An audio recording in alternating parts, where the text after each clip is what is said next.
Avec le mandataire du leader de l'ex-parti Pastef, Ousmane Sonko, vous l'avez dit, qui s'est rendu hier donc au niveau de la direction générale des élections. Mais cette fois-ci, ce qui intrigue un tout au niveau, c'est qu'Aïb Daffé est allé, en tout cas, sans pour autant justement donc faire de la même façon dont il réagissait, informé bien entendu. Donc bien avant en tout cas bien avant son arrivée au niveau de la direction générale des élections. Malheureusement, ou heureusement à la fois, Aïb n'a pas commenté, Aïb n'a pas voulu justement donc parler de cette affaire. Selon lui, on reste toujours focus sur la mission et ils vont communiquer le moment venu.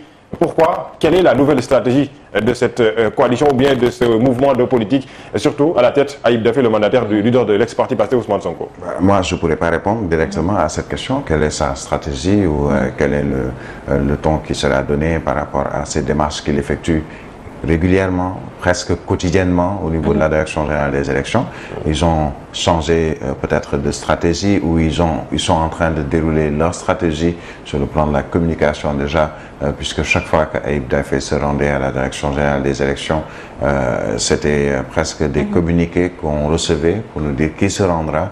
On y allait même à un moment jusqu'à dire que c'est même pas la peine qu'ils communiquent sur le sujet. Les journalistes iront devant la direction générale des élections pour guetter l'arrivée de Aïb Daffé qui ne flanche pas et ne plie pas par rapport à une mission qui s'est assignée, qu'on lui a assignée, à savoir récupérer les fiches de parrainage de Ousmane Sonko. Et il poursuit, on verra un peu si on a vu dans un journal l'agent judiciaire de l'État, selon un journal qui tarde à déposer un recours au niveau de la Cour suprême, je pense, pour cette affaire après le vote et plutôt la décision du tribunal d'instance hors classe de Dakar. Est-ce que c'est juste une stratégie également de la part de l'État avec l'agent judiciaire de l'État qui se dit que j'ai encore le temps avant de déposer un recours? Si le recours est déposé, la Cour suprême aura un temps avant de pouvoir statuer pour dire qu'on le videra ce recours à telle date. Et cela va nous rapprocher peut-être de la fin du dépôt des dossiers de candidature au niveau du Conseil constitutionnel.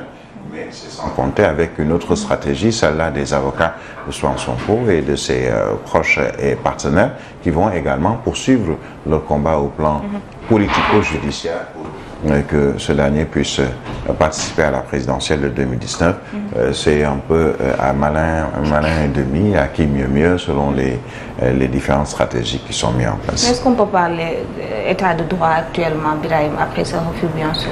Oui, j'ai vu le F24, je pense, et le LACOS, qui sont partenaires à Ousmane Sonko, qui demandent au président de la République de faire valider cette candidature et de faire respecter surtout une décision de justice.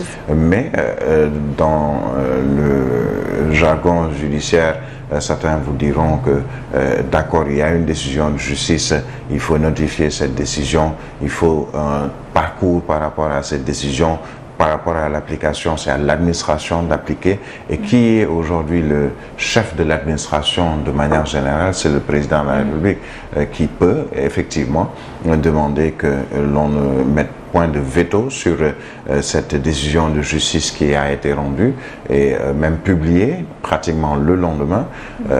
Cela ne veut pas dire qu'on n'est pas dans un état de droit, puisque dans un état de droit, les recours sont possibles, même si les juristes vous diront que par rapport à cette décision, ou certains juristes, par rapport à cette décision du tribunal d'instance hors classe de Dakar, c'est une décision exécutoire.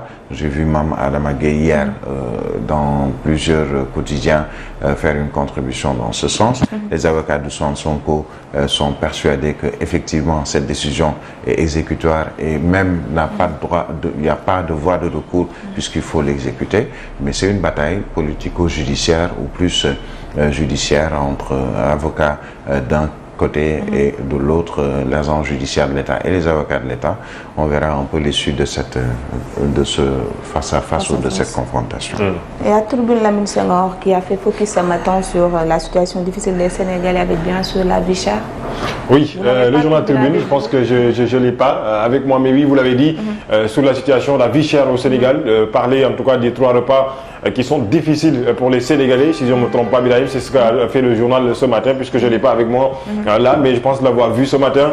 Les Sénégalais qui peinent justement, Birahim, à en tout cas joindre les deux bouts, comme on a l'habitude de le dire, à justement se procurer des 3 repas qui aujourd'hui on a besoin pour justement donc en tout cas subvenir à le besoin pour justement en tout cas s'alimenter au Sénégal.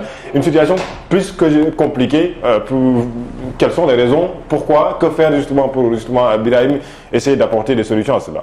Oui, alors Tribune nous parle de manger, boire, se soigner, les 3 repas, la santé, l'eau potable, casse-tête des Sénégalais. J'ai presque envie de dire que c'est pas nouveau, puisque dans pas mal de localités l'eau potable n'est pas encore disponible, et où il y a un problème même dans la gestion des forages. Aujourd'hui, on nous parle de forages ruraux où souvent des difficultés sont notées dans la gestion.